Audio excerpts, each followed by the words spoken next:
Not much, but they grow a little bit different.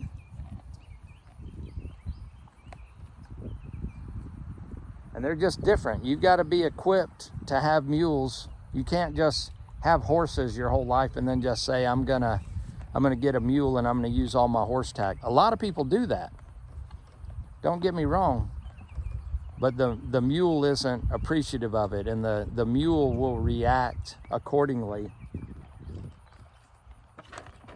when you're riding and stuff like that. You start hurting his back with a improperly fit saddle or a saddle blanket that's not even right for that matter, and they'll let you know it. They'll do it a few times, but eventually, you know, they'll stop taking a halter, they'll stop taking the saddle, they'll move out from underneath the saddle. These guys just stand. When you tie them up, they just stand.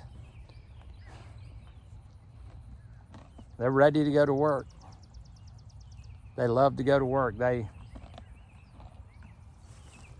like to be out in the pasture, but they'd rather be out trail riding or pulling a wagon or doing something. So a lot of people get them as pasture pets, and that's fine if you get an old retired one. But if you get a younger one, you know, they want to work and they want to go. They get anxious. They'll start pacing. They'll start pawing. These guys are teamed up. They're not a match team. What I mean by teamed up is they're bonded. So if I take Chief out and leave Joy in here, Joy will start braying and whinnying, and she'll start running back and forth and start sweating. If you take one, you got to take two. And there's nothing wrong with that, you know. I don't care that they're bonded. People call it buddy sour. When you're out riding, you can ride them separately. You know, you can ride him over there and ride her over there. Eventually, they'll want to get back to each other, but I don't ever ride by myself anyway. I always ride with somebody, and I always have both my mules with me. So it's not really an issue. The vet comes out here to the farm, so I don't have to worry about, you know, taking one to the vet and leaving the other one. I guess if I did, I could just take both of them. You know, it's not that big of a deal. But the vet comes out here, the farrier comes out here.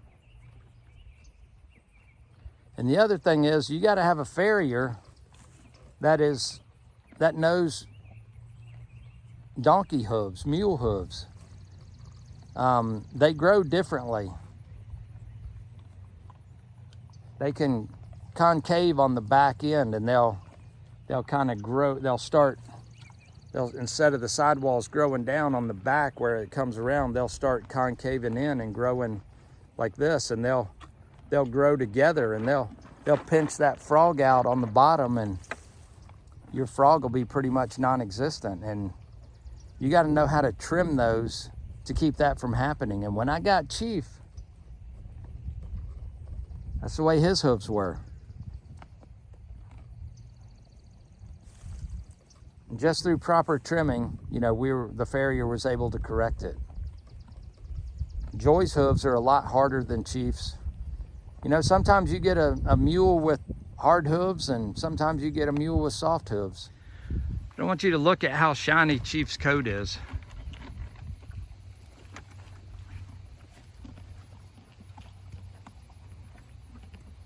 He's absolutely stunning. And Joy, she's just not in the sun right, but you can see her shoulder right there.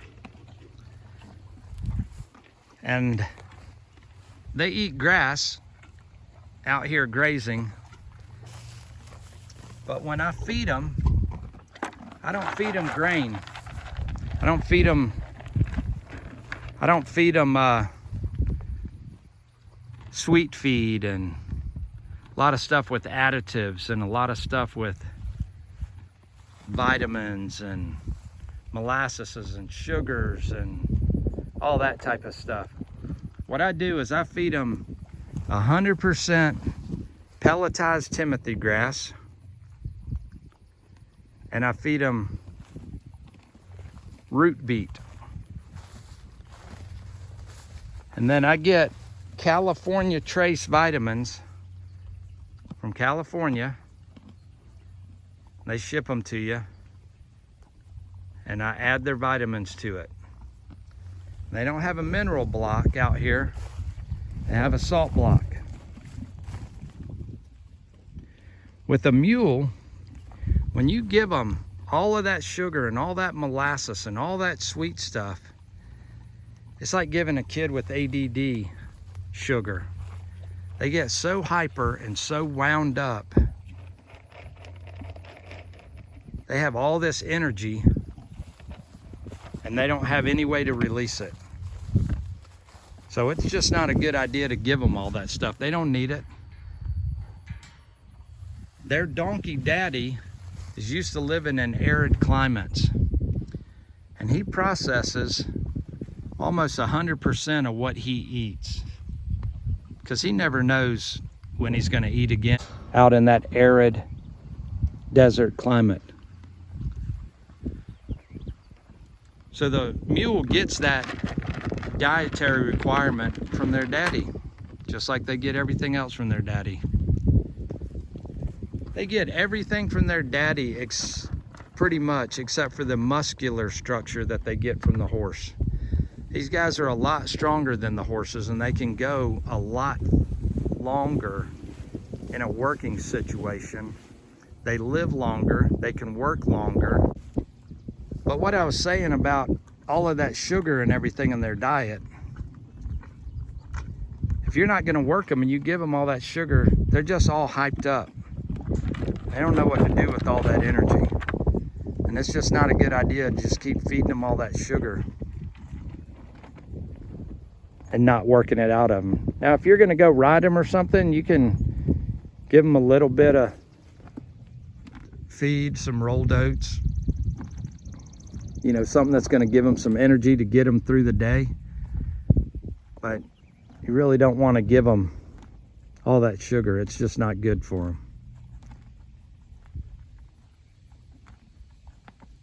Look how calm Joy is. She's just absolutely beautiful, isn't she?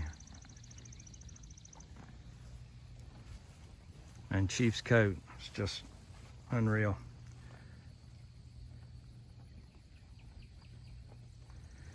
Now you hear people say that, you know, this mule's the same if you ride it every day or if you get it out in 6 months.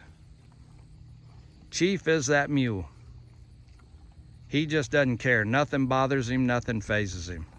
He just doesn't care. Joy,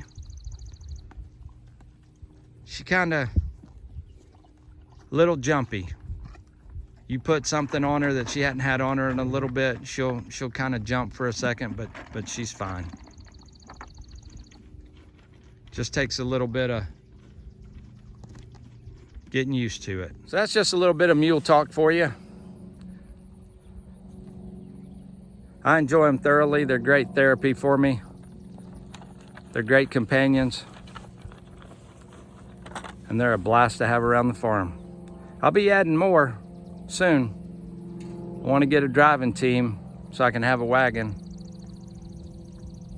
so we can go out and do parades and family days and stuff like that. But anyway, talk to you later.